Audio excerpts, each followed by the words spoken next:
Hello, everyone. I think we're going to get started.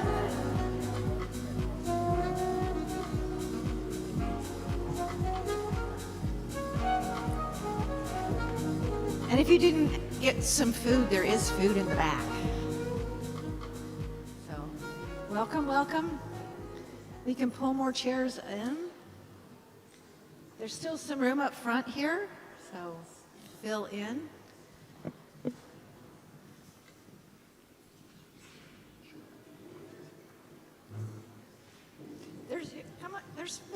Here's 3 seats right here. Come up, come on up.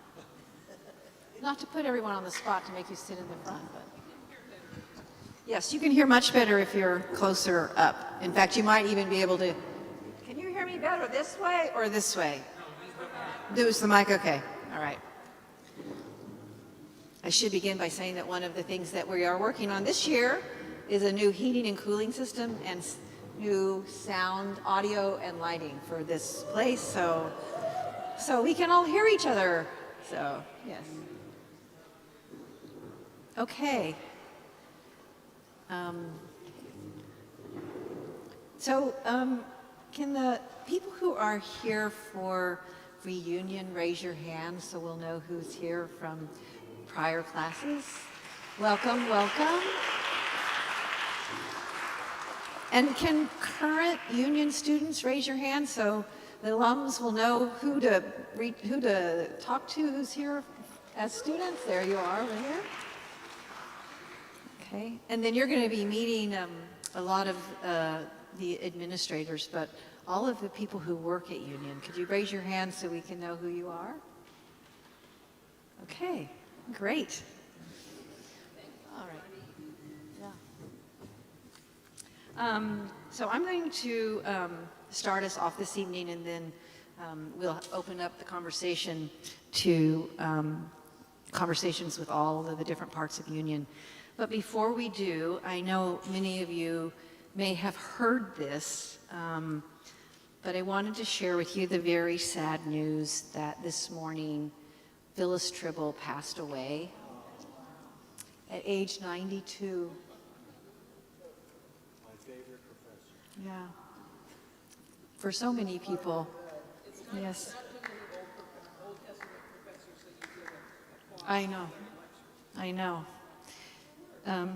For those who don't know her, she taught at Old Testament here from 1979 to 1998, so 19 years. And then she returned again in 2015. We'll be sending out an announcement very soon. But as you said, there's so many lives and generations of students transformed by her biblical scholarship. I myself remember my first year in divinity school, her doing as the Distinguished Taylor Lectureship, the first presentation of her texts of terror, which was utterly transformative, riveting, and changes everything you think about when you engage in Hebrew Bible. So can we just have a moment of silence in her honor and her memory?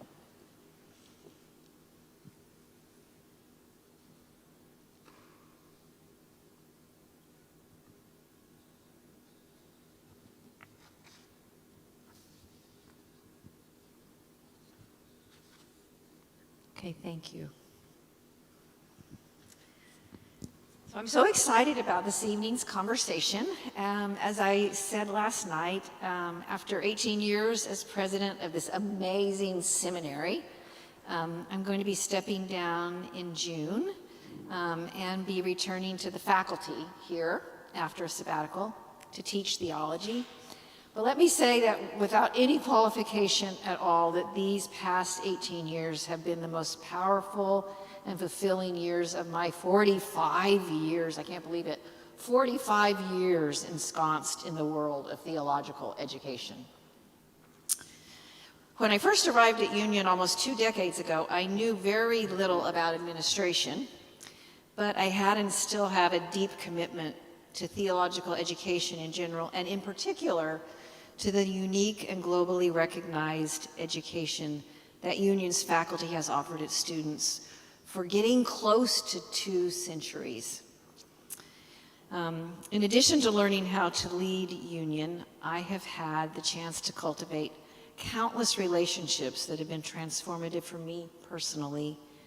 And I've also had the privilege of raising my daughter as a single mother in this embracing community. So I've written about my experience of coming to Union in my book, Call It Grace.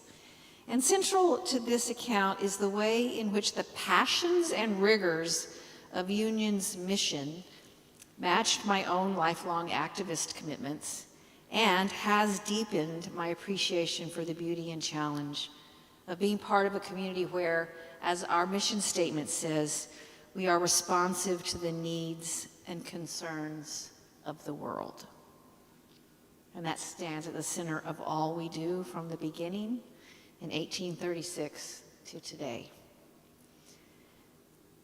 Central to that formation has been the opportunity to see now 18 classes of new alumni graduates. Some of you are here. Wow, it's so great. And then I've also gotten to know earlier alumni who leave Union and continue world-transforming work throughout their lives and into their retirement. Union grads don't ever seem to stop. So I'm grateful beyond words for all that the alumni of Union have taught me and the chance to be a part of your lives and your mission. And when you come back here, for students who are here now to get to learn from you about the work that you're doing in the world. I've often told people over the years that I think I have the best job in the world, in that I'm part of a community that supports presidential leadership speaking out on the issues of the day. And really, at no time has that voice been more needed than in recent years, as we wrestle with the ongoing aggressive dismantling of the pillars of our democracy and the gross attack on fundamental human rights, including particularly freedom of speech, and even more particularly the protection of our religious freedom to speak out about our faith in traditions that bid us to speak honestly, truthfully, and back to the state. I was glad to have breakfast with alums this morning, where we had a chance to talk very frankly and openly about the convulsive past 2 years in Morningside Heights and how Union has navigated that. And one of the things that I talked about was how navigating those waters in turbulent times, which are still unfolding around us, is nothing that I do by myself, but I do it with an incredible team of administrative partners sitting here on the front row. Over the past 18 years, Union has undergone enormous transformation physically in terms of our campus renewal project and our evolving curriculum in terms of new degree programs, our interreligious commitments. We're going to hear about all of these. Our faculty composition has evolved, as has our student body. And I think that we are rising to the occasion of this moment, offering the world the kind of theological education that is needed. So we're going to be hearing from the people who have done all of this work. So instead of me standing here telling you about the present state of Union, I'd like to start the conversation. And I think I saw one of our new, I see Brigida Call back there, our faculty. So Brigida, thank you for coming. And here's Christopher Gillett. So we have 2 of our faculty with us. So, and also our Dean of the Chapel is here, Sandra Montez. And am I missing any faculty else who are here? Great. I just want everyone to know who's in the room, so when we finish, you can go grab them and have a conversation. And did you hear the CCRB mentioned last night in the mayoral debate? Anyway, just a little side comment there. Okay, I want to start off by asking Vanessa Hutchison, who is our VP for Admissions and Financial Aid, to come up, and Chris Schwartz, who is a first-year MDiv student.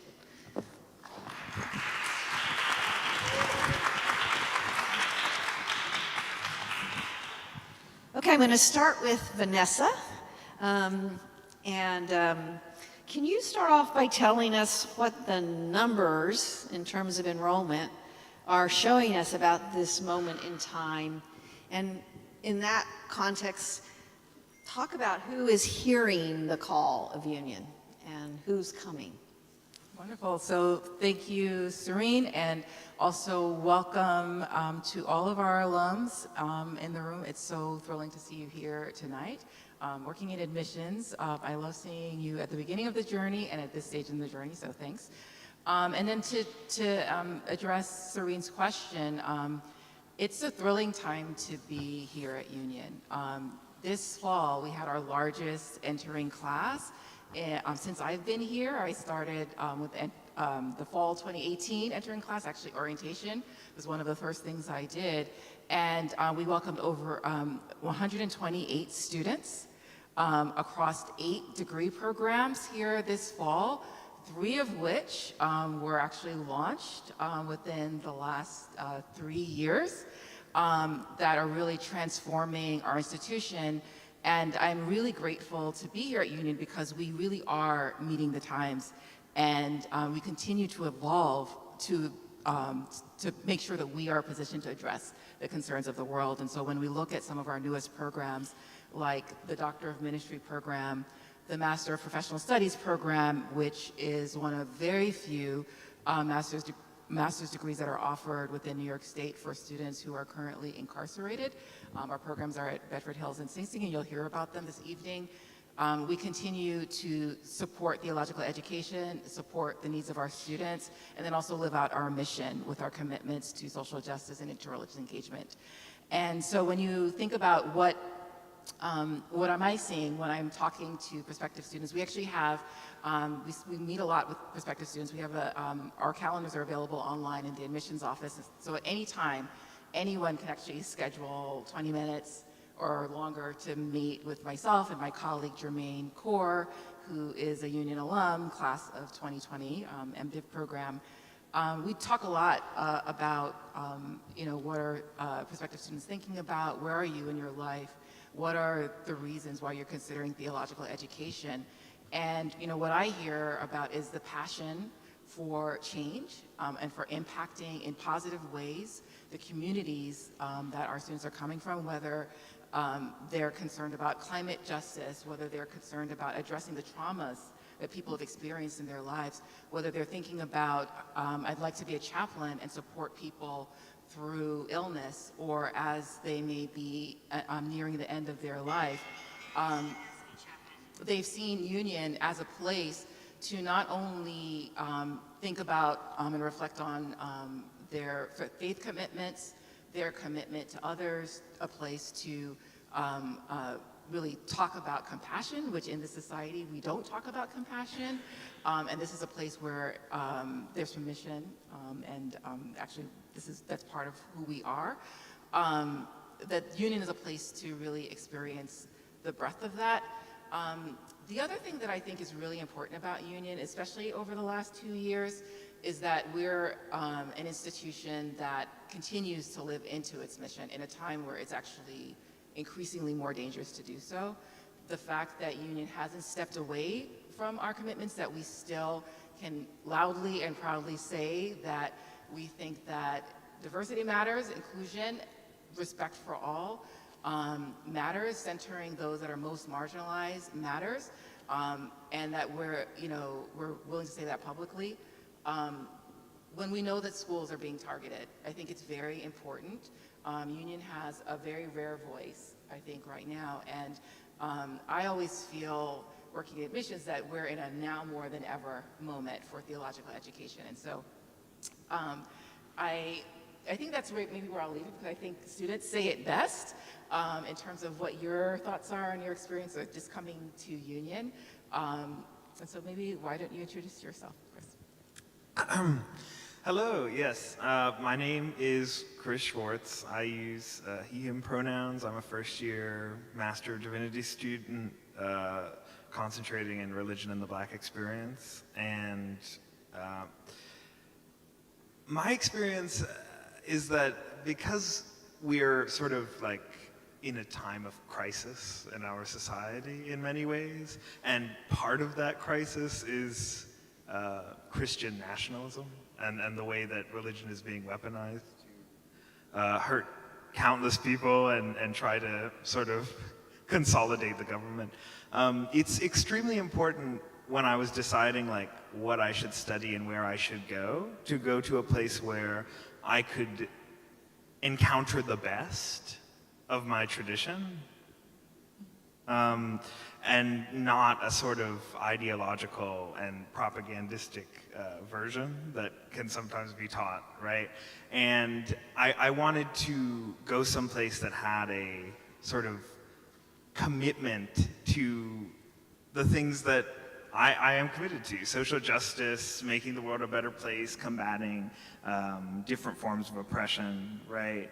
And I found that, interestingly, I don't know that I can explain this single-handedly, but it seems that my generation and younger is actually experiencing a sort of return to religion, a sort of revival in a sense. And I think, unfortunately, due to the trends of religion over the past like few decades, like that could easily be a very conservative thing, but with good leadership that is trained in places where they can be engrossed in a sort of environment that is interreligious and is committed to justice, it could also be sort of a force for societal renewal.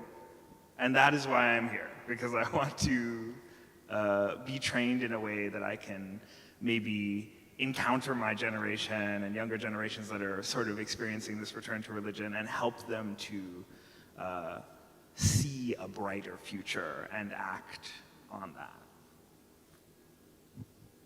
Wow. You can talk like that, and you just got here. So you've been here, your first year, you just started, you've been here 6 weeks, so we're about the midpoint of the semester. Has your experience of what you thought you were coming into been borne out in 6 weeks of classes? None of your professors are here, so don't. Right. No, okay.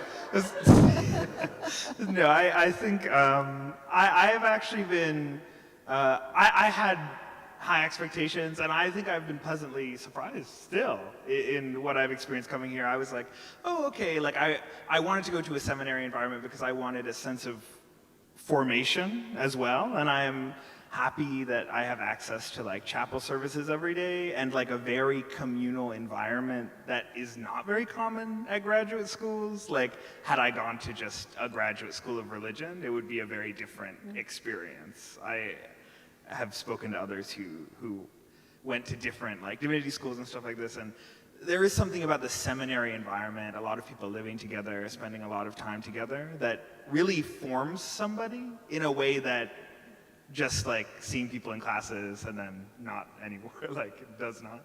And so in sort of the social and formative aspects, I've been actually very pleasantly surprised. I feel like I've been growing in that respect. And I was also surprised also. The academics are very serious. It does not come at I don't know, some people have an impression that like, oh, well, it's a seminary, so maybe the academics are less serious. No, it's very serious still. And I appreciate that as well, that the rigor is not any less for that communal experience. So yes, it has been an amazing experience. I think. And I didn't prompt him to respond that way, so. I was told very recently about this. I've had very little preparation. So yes, I've not. Thank you. So Vanessa, any last thoughts to share about just what the trends you're seeing? I know you talked about the younger students. We're also seeing more younger students and more older students coming simultaneously. Maybe just say about the demographics of the students. Yeah, that's absolutely right. We actually looked at sort of what's the average age of our incoming class, and the average age is 40. across all of our programs. And it changes from program to program. So the Doctor of Ministry are our most seasoned group of students, but even I think within the Master of Arts in Religion or the Master of Divinity program, where you might expect to see more younger students, the average age is, I think, in the early 30s. And that's different than what it was when I first got here. So it's increased, I think, from 28 to about 30 or 32. And it really just, I think when you look at that type of change, there's never, I always say to prospective students, there's never a wrong time to pursue theological education at any time in your life. And one of the wonderful developments at Union is that there's so many ways to engage with us and to learn at Union. So not only in a degree program, but through Encore, we have non-credit courses. So someone may sign up just for a single course, and that one opportunity may transform their life and lead someone to actually pursue additional education. I think that's one of the reasons why the average age of a Union student is increasing, because there's once students actually have a chance to engage in this conversation for the first time, they may have wanted to do that their entire life and not had the opportunity, but we're very well poised to welcome those that want to learn and those that are interested in theological education. And so that's one of the most wonderful trends. I will also say that, we had a wonderful admissions year, our largest class. The same was true last year. And I think the momentum continues because, not only, thinking about, this sort of societal issues that you just talked about, Chris, but then, people also want to think about what are the institutions that allow me to live within my faith commitments and my values, and Union is one of those places. And maybe one last question. I talked a little bit about this morning, but one of the real painful things has been the impact of this administration on the ability of international students to come. So can you just say a little bit? Because I think everyone here as an alum knows how important the international context of Union is to the kind of education, and that all schools, higher ed, has been hit hard in that area. That is one of the obstacles that Union has faced over the last few years. There have been changes in terms of the State Department and the ease by which, or I should say lack of ease, that students experience when they're trying to secure a visa. And so last year, leading up to this fall, we actually had an over 200% increase in the number of international applicants at Union. That was true for us. It was also true for many of our peer institutions. And we had no lack of amazing candidates. As you all know, international students are a vital part of our community. And we always strive actually to have the largest class that we can. And but many of our applicants actually face difficulty getting getting appointments for visas. So many students, especially those in Southeast Asia and African nations, experience very long wait times, and that's extended actually to other countries. So even students from U.S. allies like Korea and other countries experience difficulty just getting the visa. And it's not unique to Union.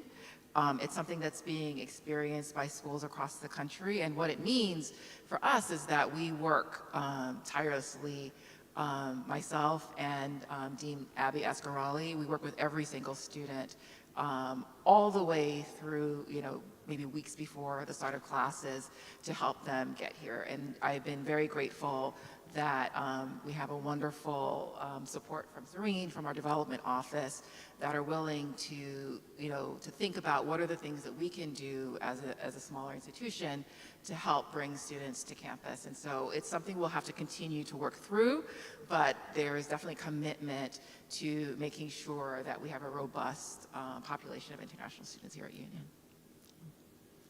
Well, thank you both, and maybe now we'll turn to talking about all those degree programs that you mentioned and hear more about the actual curriculum that students are coming here to study. So thank you both so much. Thank you.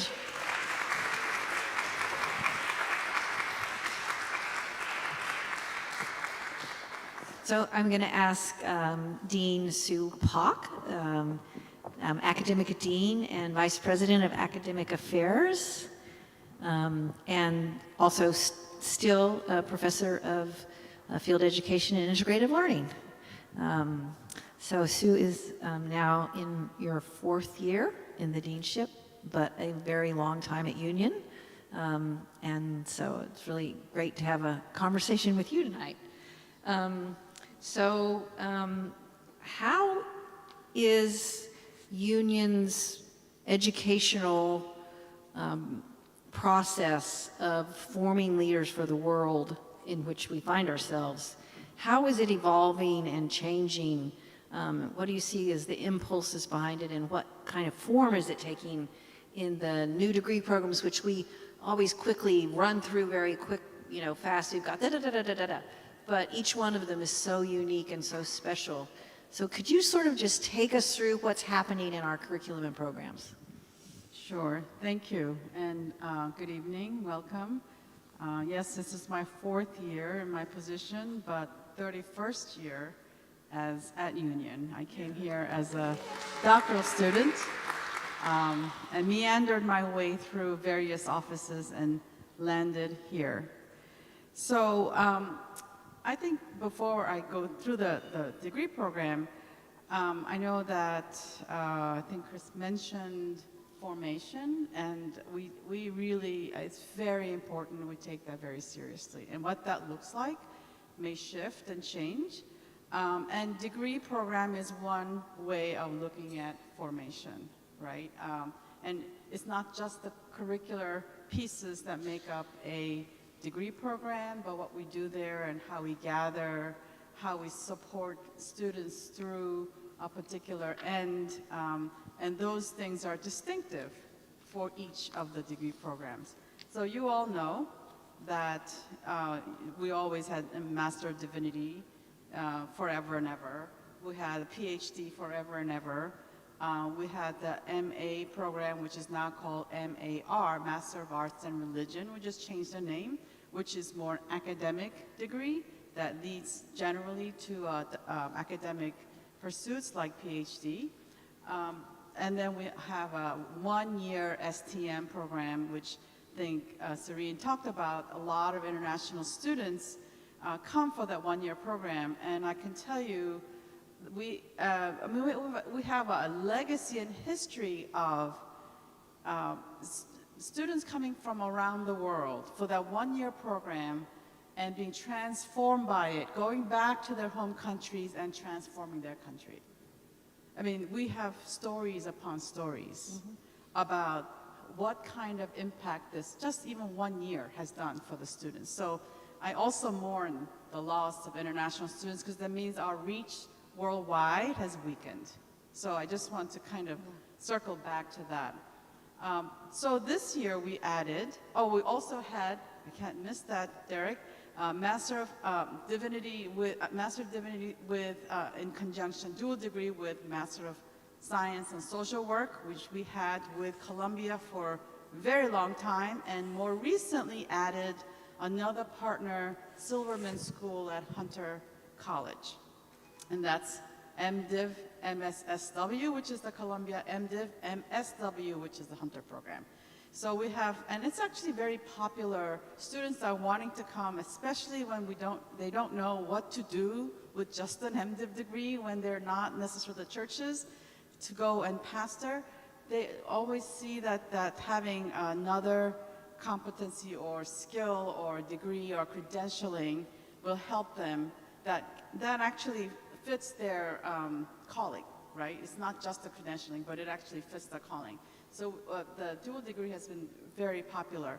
I'm looking at, I'm gonna call the two of you out. Sorry, I'm droning on a little bit, but people actually go into other professions like law.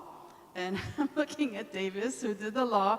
He went to law school afterwards, and he's practicing law. And Ramal, who is finishing off a law degree right now. So there is that synergy of what does the theological education do for other professions other than what we think is pastoral care, spiritual care. So that's like the bigger picture.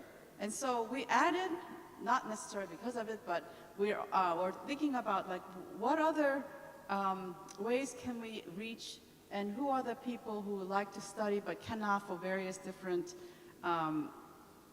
restrictions and situations. So we added recently, this is the third year into the Master of Arts in Social Justice, which is fully online program, which is 36 credits, and it can be taken within 3 or 2 years to complete the degree. And these are for people who are in a profession. They may be a lawyer, we did have a lawyer, could be a teacher, could be a pastor, could be they're working, but they want to really learn how to bring in the ethical, theological, philosophical, justice commitments to the work they're doing. It may not necessarily change the course of their career. It may add to it. Some will change.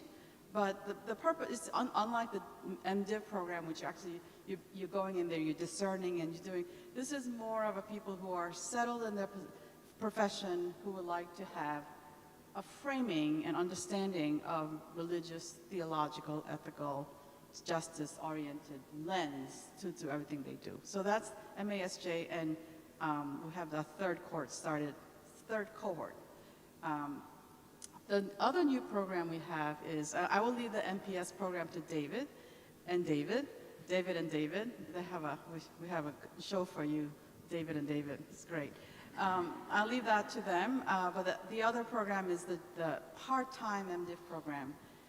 We no longer have the privilege or space to uproot oneself necessarily to do a 3-year full-time program for pastoral ministry or to get MDiv degree. So we started offering last year a part-time MDiv program that they could they could take the required courses in the evening. So this all meant rearranging of where and how the faculty are teaching, which courses are being taught online and which courses are taught in person or in the evening. It's a lot of puzzling through, but that's been also, we're moving ahead with that part-time MDiv program. The last one that I want to talk about, which is really, really popular, and those of you who would like to join the D-Min cohort, Doctor of Ministry, sign up. Vanessa's right here. You have to get on the waiting list because we have such long wait lists for this very new program.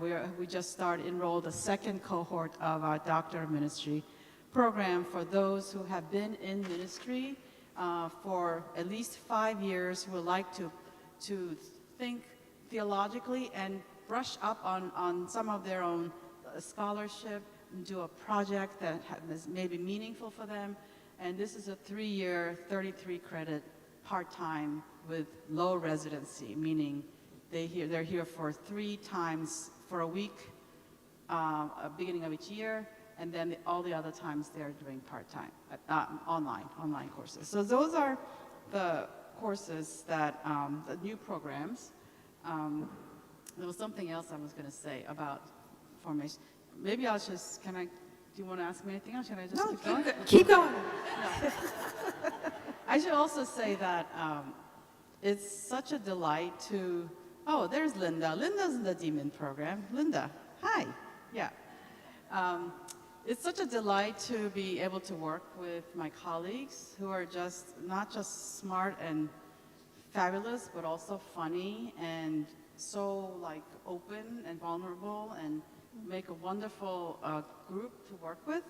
And also the leadership of President Jones. It's just, we work as a team. When you hear us in our executive team meeting, we're laughing all the time, and even if it's not funny, the world is falling down and we are laughing. We will be laughing because we have each other, and I'm just so grateful for that. So I just want to address one other thing, which has been an exciting, I think exciting program, which is the chaplaincy program. Now, we've been training our students for chaplains for decades. That's not new. And people didn't know what chaplains were. They didn't know what they did until COVID hit.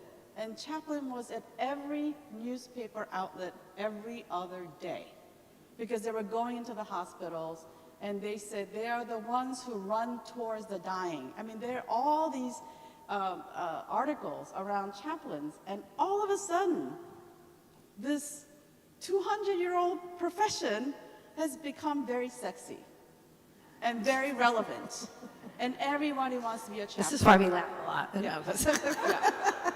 Now, we created the chaplaincy program before COVID because we all knew that our students who always lead the way, and I always say, we have brilliant faculty members, and I'm so delighted. I mean, Christopher Gillett, thanks for coming. We have 3 new faculty members who are fantastic, and we have retirement. We had 3 retirements, so we're having some generational transition going on in terms of faculty.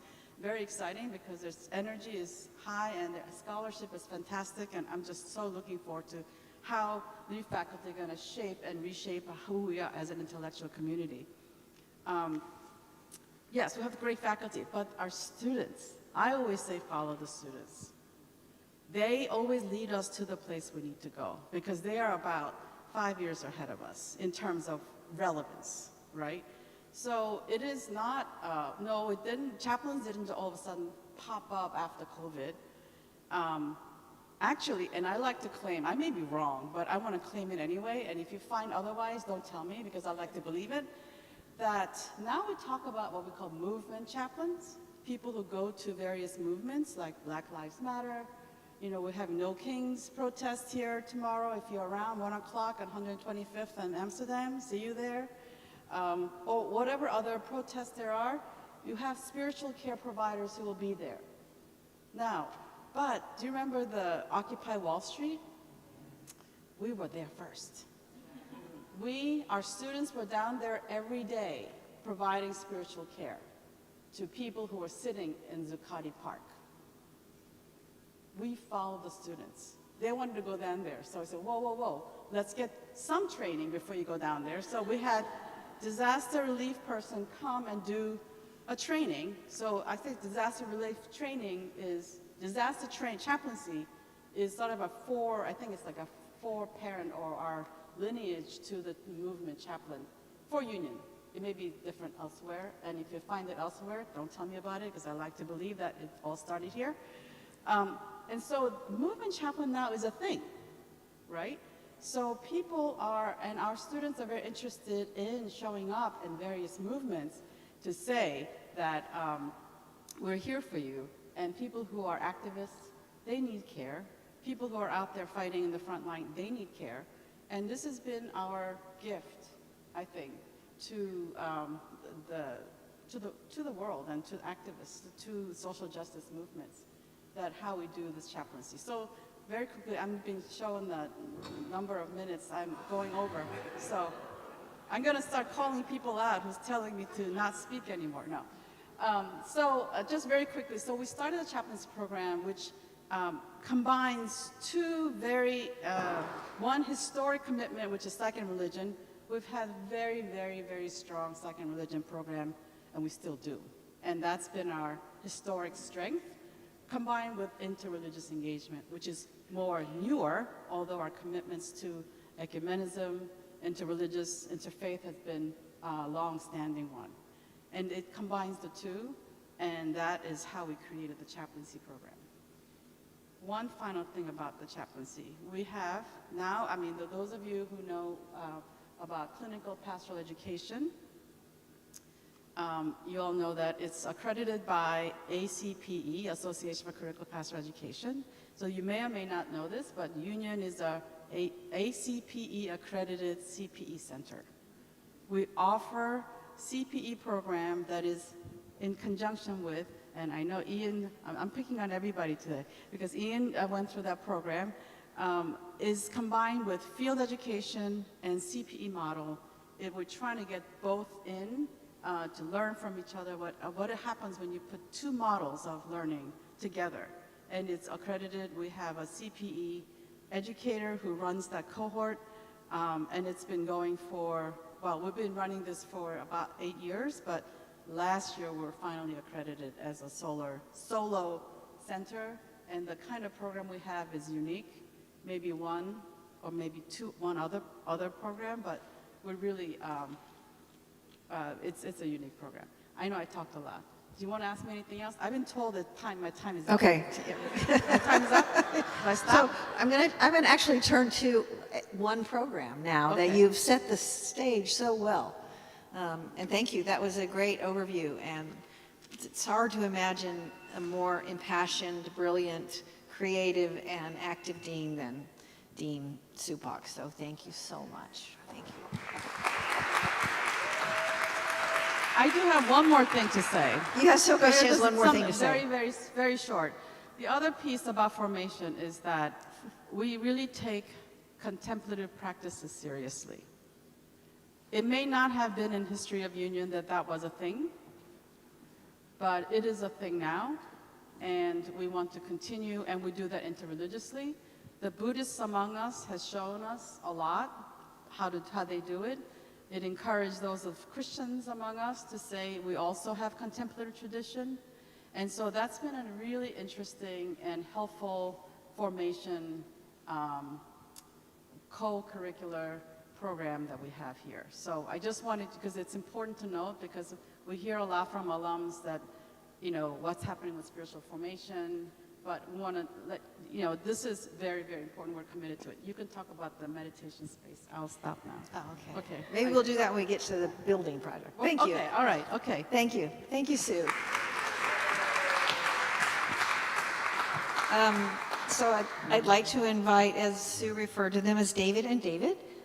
David Nieves, who is a graduate of the MPS program and works in the program and is a guiding light, bright guiding light, and David Gassworth, who is vice president for digital learning and innovative education, online learning and innovative. Yes, all that stuff. Yes.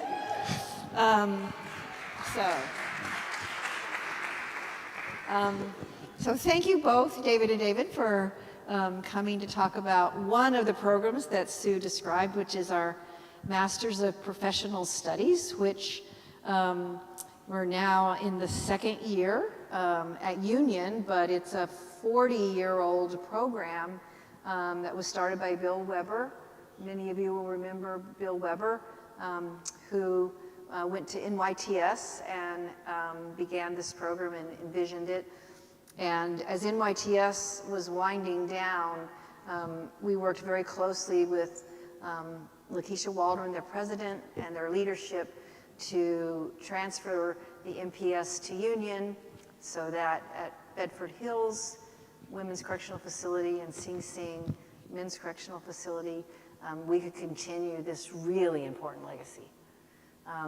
So I'm going to start, David, with you, and maybe Which one? Oh. This David. David Nieves. So can you talk to us about how this program helped shape your own leadership and your own sense of purpose as one who went through it and graduated from it and is still working out of it into the world? Okay. Amazing question. So I'm going to start with the second part first. Yeah, put The this second part real first. close. The personal one. It definitely helped me identify my calling. Put that closer to your... Yeah, can you hear me now? Oh, yes, that's Excellent. So it definitely helped me identify my calling. That was the first time in academia that people were asking me, what you think? And those were the hardest questions. What you believe, what you want to do, where you fit in society, who's your peer, but more important, what is your ministry? And the definition of ministry. So with the first part, my calling was to serve, to become a servant. That's what I discovered while in the program, that I wanted to serve. I wasn't sure how, and the program gave me the tools to identify the how. But more important, my ministry. It was not just going to church or doing the Word of God or following the Scripture. It was acknowledging that those to my right and those to my left are my peers, are human beings worthy of love. And that translates to my society, to my community, to everything around me, to become life-giving. When I walk in the room, that the room is better. That I dwell in gossip, negativity, hate. You know, under that program, I was introduced to one professor that came with this, shared this philosophy with me that says that, life is a continuous struggle, and the struggle is painful and deep. But out of the struggle of today, we will create a better world for the sake of humanity. I drank the Kool-Aid, I believe him. And in that process, after spending almost 30 years in prison, you would say that I question, how good can I be? I don't even know how to use a cell phone. I got 3 years and a half that I was released. In the process, I got hired the week after I was released. I worked for 2 institutions. One was Exodus Transitional Community, multi-million organization, and YTS. 3 years later, I was co-CEO, I was deputy director, and started many other programs as a life-giving individual. Because I found a calling in the program. So the question is, why support a program in prison with a master's degree, right? Our associates and bachelors help to stop recidivism and to help them become better human beings. But you don't. You can have a bachelor's degree and you will not recidivate because you can find a job and have all your needs met. But a master program searches deep inside of you and allow you to find your calling in life, your meaning in life, and then your ministry. And then when you come home and you find a supportive institution, guys like you and definitely David, it gives you the foundation to withstand the up againstness, life's trials. If you're a Christian, you know that anybody who believes in God is not sure to have a happy life. Everybody who followed Jesus, they didn't end up retiring, or with money. The person who God loved the most, Job, went through a lot. So it's humbling to wake up every day and to have challenges. But because of our foundation, I believe we're able to share with the world that we will prevail. Because all we are called to do is our best. But more important, to see each other as human beings worthy of love. Our society, I think, in my humble opinion, became complacent because we were not attacked. Today, we are attacked like the early church or like the early Christians. And what we do? We hold each other's hand and we face adversity together. So what did the MPS did for me? It awakened my spirit and brought me into the right path. And now I share it with others. When people panic because we lose funding, we say, well, we volunteer.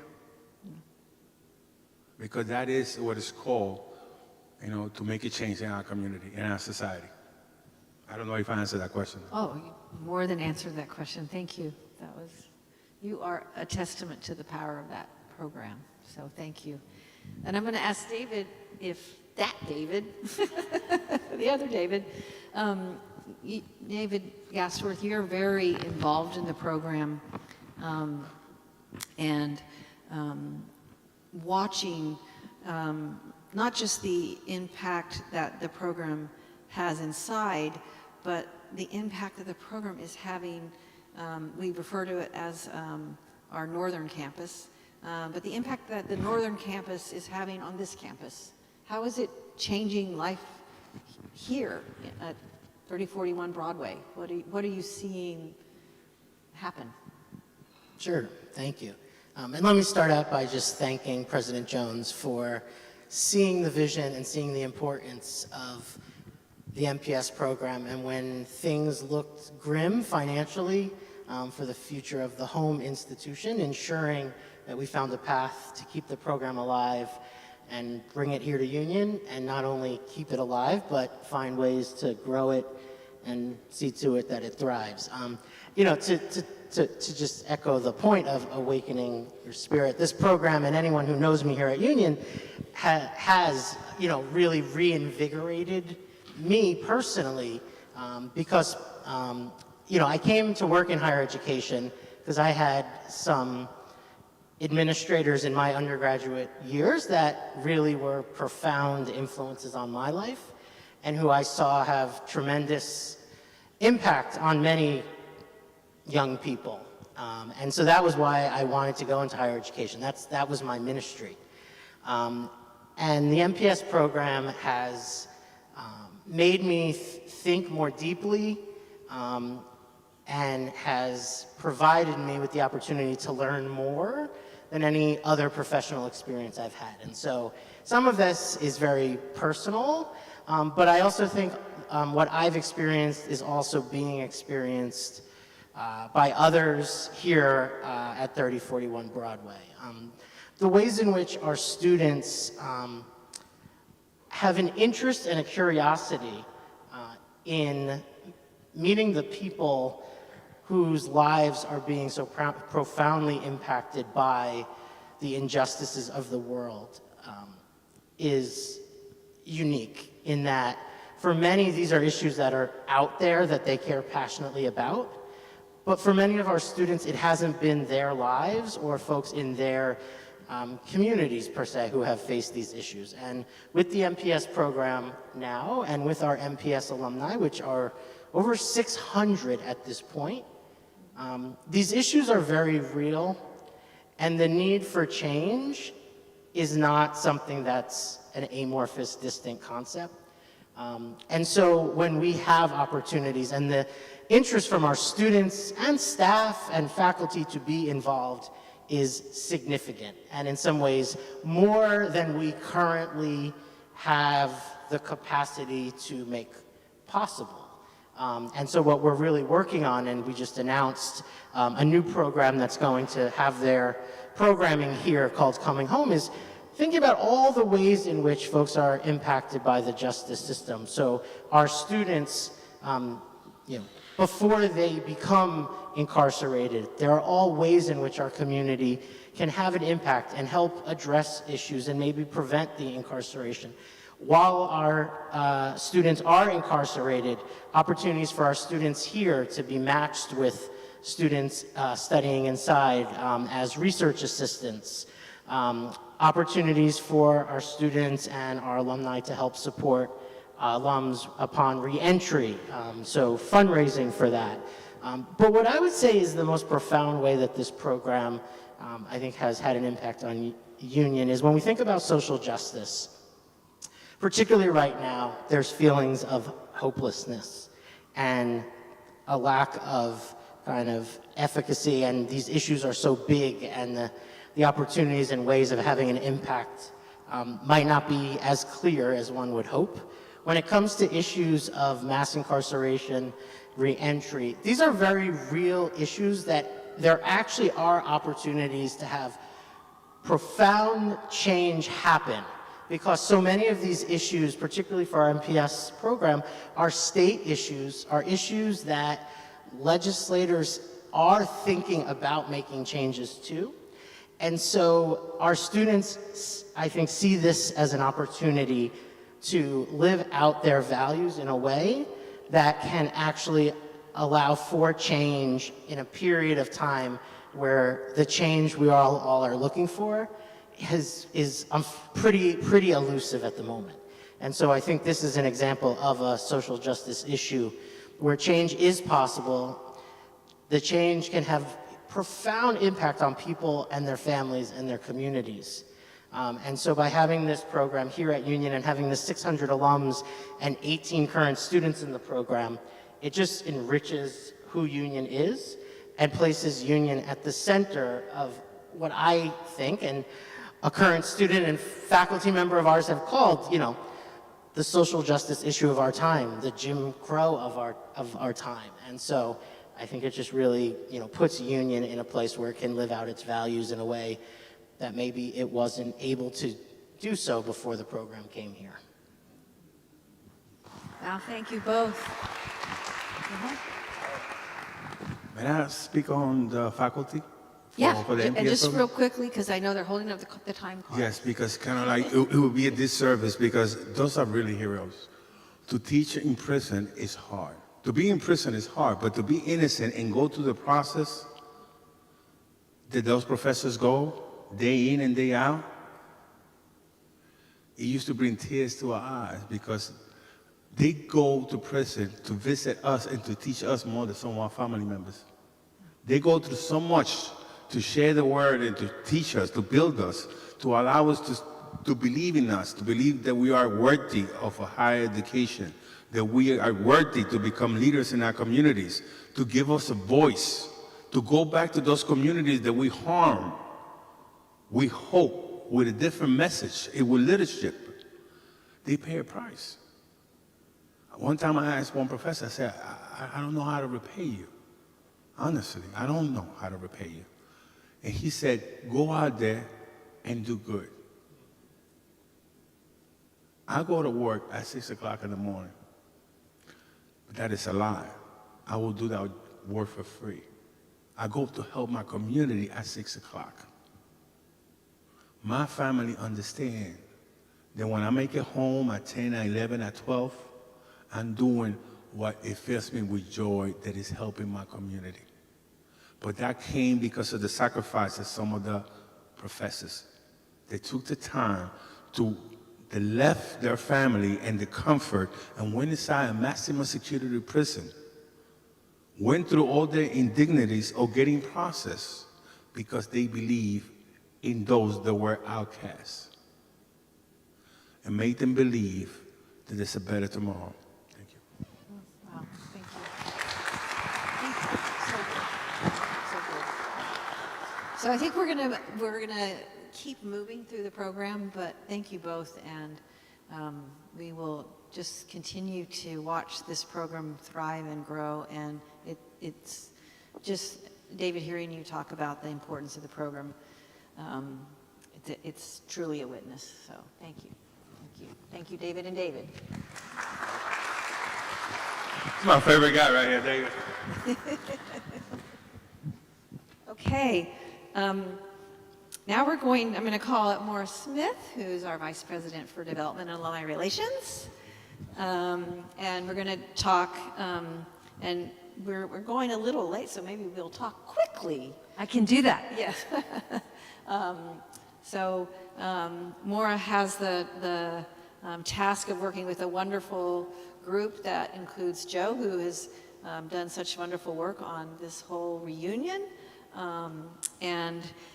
She is up here to talk to us about how our building project, our campus renewal project, has shaped life at Union, and also how we think about strategic planning and development. And I will just open it up to you in terms of addressing like a million questions that were in that introduction of areas. All right, thank you.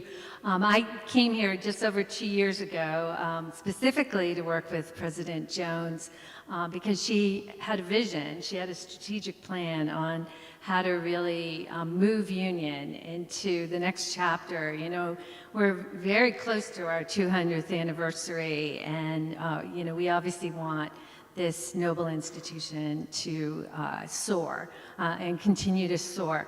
So I came with the intent of working with her on a campaign that would raise money to reach these strategic priorities. A lot of them are around building improvements and campus improvements because we have a historic, beautiful but historic property that needs a lot of upkeep, maintenance, and renewal.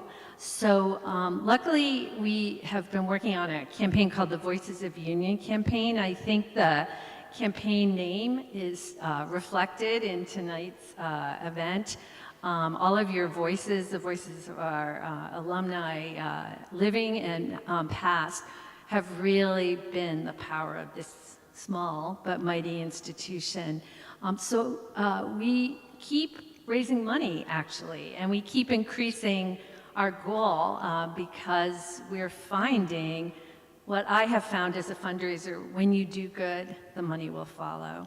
So over the last few years, there have been major enhancements thanks to our supporters, some alumni. We are attracting donations from people who've never even walked through these doors, but have heard about the work of the school and the work of all of you and our alumni around the world that makes them excited about investing in us. And I think rather than me talk about a couple of the important improvements, I think Serene, you should describe the impact of a couple of the improvements. I would say that all of the work, the campus renewal, which can be about pipes and drains and AC and HVAC, it's all about the students. So if you want to give a couple examples of the ones that some folks may not have seen who weren't able to come tonight. Yeah, so some of you had a tour today of the changes taking place on campus. We're in phase 3 of a 4-phase process. We haven't gotten to the administrative building yet, where all of the offices and classrooms are. And that building, surprisingly, is the one that needs the least amount of work.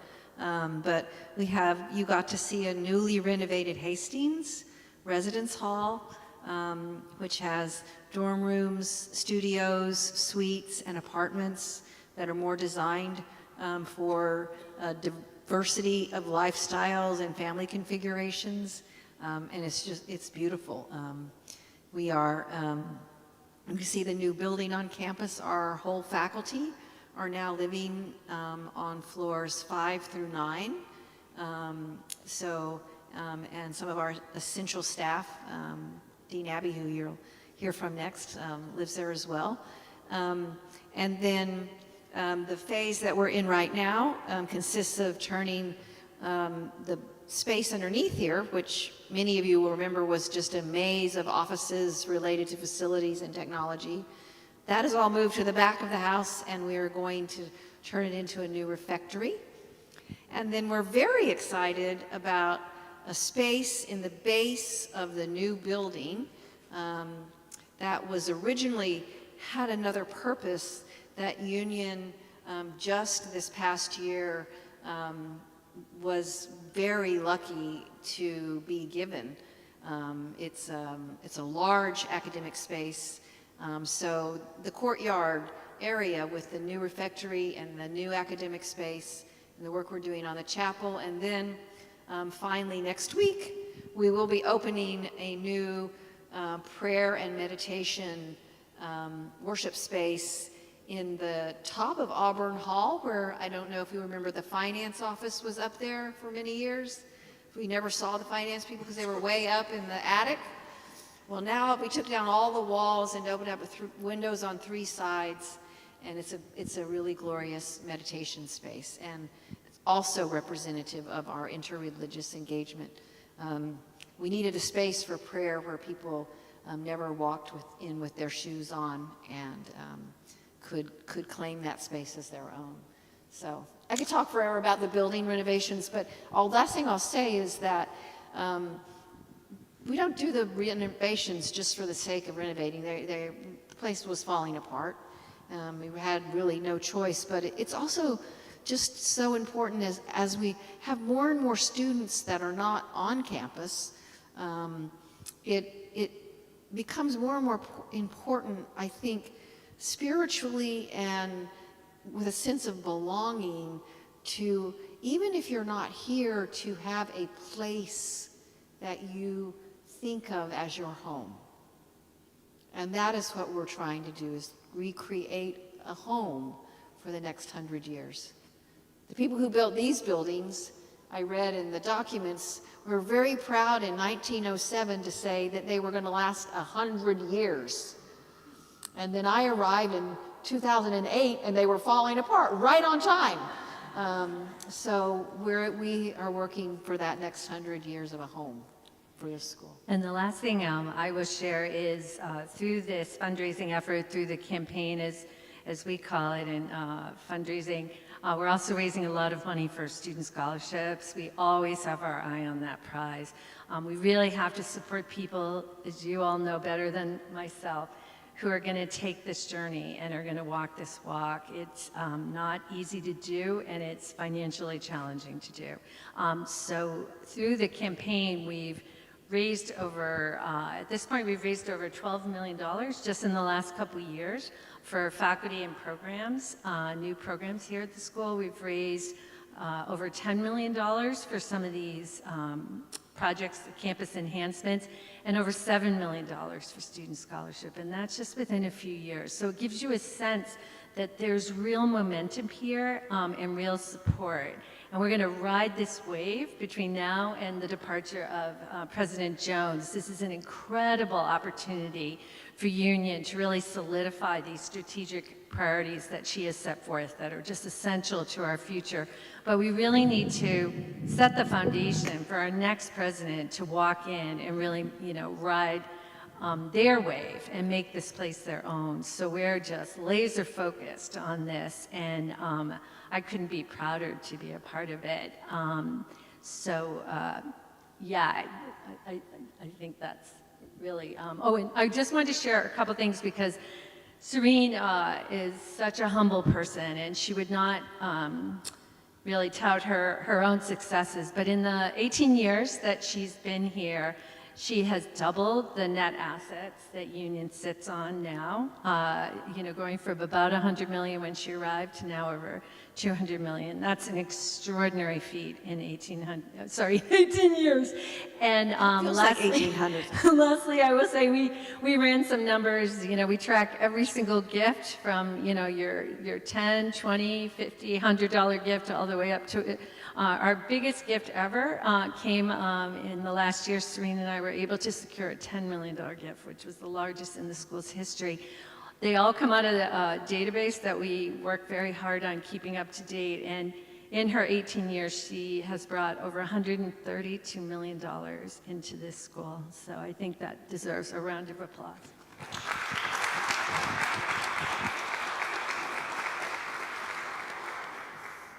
Thank you, Maura. Again, even the fundraising part is done in partnership, never alone. And speaking of the fundraising and the initiative we're taking this year, as Maura put it, to solidify the foundation for the next presidential leader to come in, I'm going to ask Dean Abby Ascarelli, the Associate Dean of Student Affairs, who also is sitting on the Presidential Search Committee, to talk to us about the presidential search. Looking forward. Hi everyone on Zoom. Good evening, everyone. I wish almost that I was up here talking to you about almost anything else than your transition. But as a member of the Presidential Search Committee, I must start by first saying, when we were formed this summer, it firstly goes that we must talk about your immense leadership for the last 18 years, and thank you for how grateful we are for your leadership. And one of the first conversations that the committee had was that we're not intending to replace President Jones. There isn't a way to do that. And so while we're looking for someone very special indeed, your leadership will be a great legacy for our institution. And so we're very thankful to you for that. This summer, when the committee was formed, we began thinking about what is the right process and what do you do to try and find the next president at Union Theological Seminary. And we created a bit of a timeline, and what I think you've seen already, and I hope that you feel, is an interactive process. We've reached out to students, faculty, staff, and alumni in a survey format and in listening sessions to understand, what are you seeking in the next president? And actually, I have to say, alumni, you showed up as fantastically. It was a huge group of you who submitted feedback, and so we're very thankful. Your voice was heard. We are listening. And as the committee moves through the search process, I think things that you can expect to see soon, we'll post the position live by the end of this month, actually. and the search will begin for a candidate.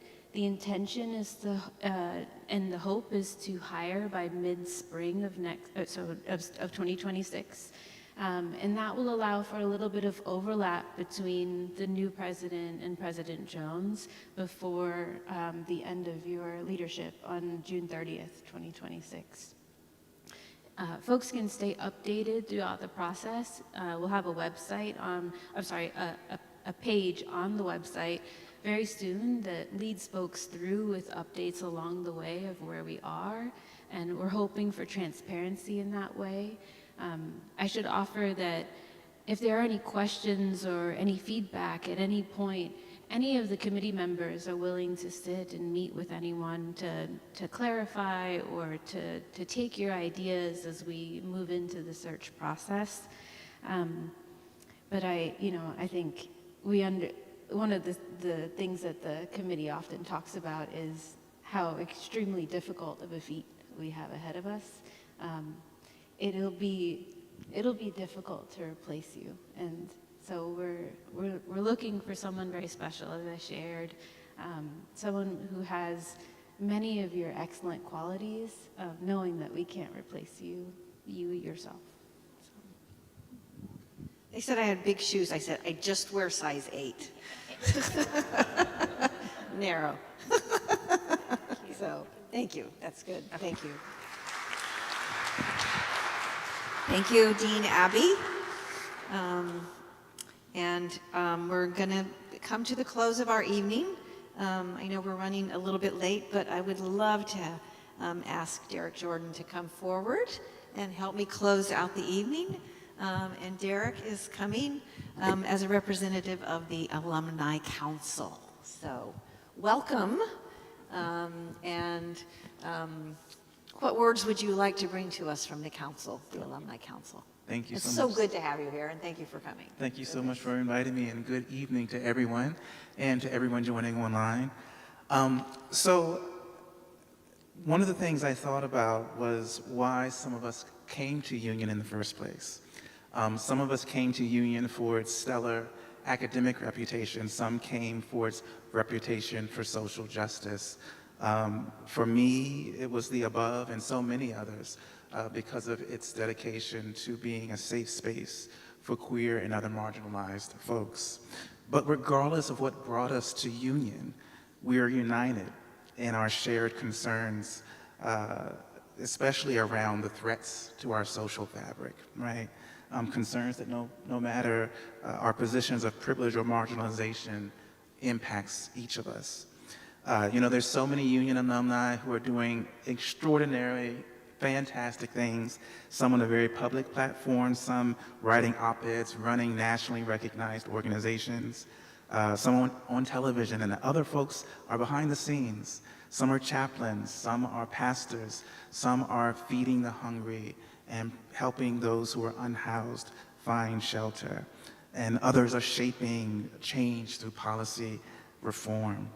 So reflecting on all of this great work that the alums are doing in our communities and in our country and around the world, this tells me that Union's legacy isn't behind us, that it's alive and in this room and in every alum who carries it forward.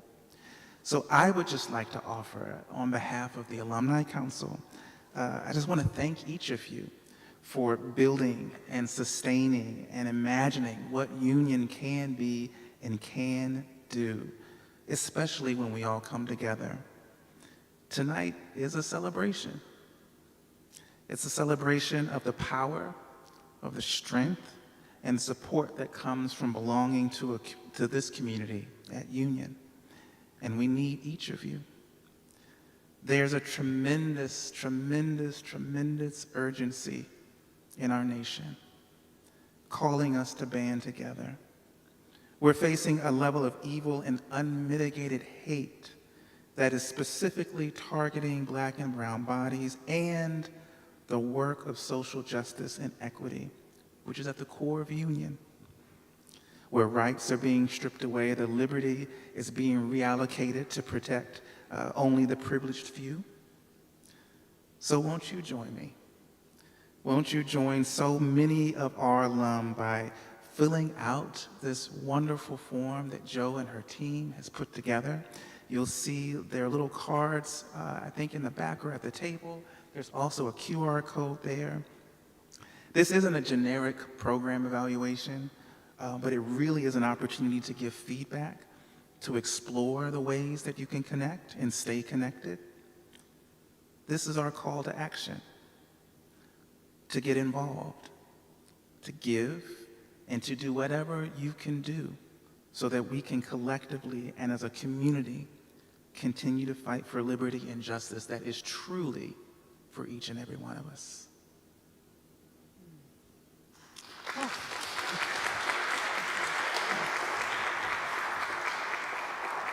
And I think with that, thank you, Derek, and amen. And thank all of you for being here, for being what is Union. This is Union. It's not some other place. It's right here, and it's all of you. So thank you for the evening. Thank you for everyone who spoke and for those who have wandered through these halls and continue to wander through the life that is Union in your life wherever you are. So blessings. Amen. Okay.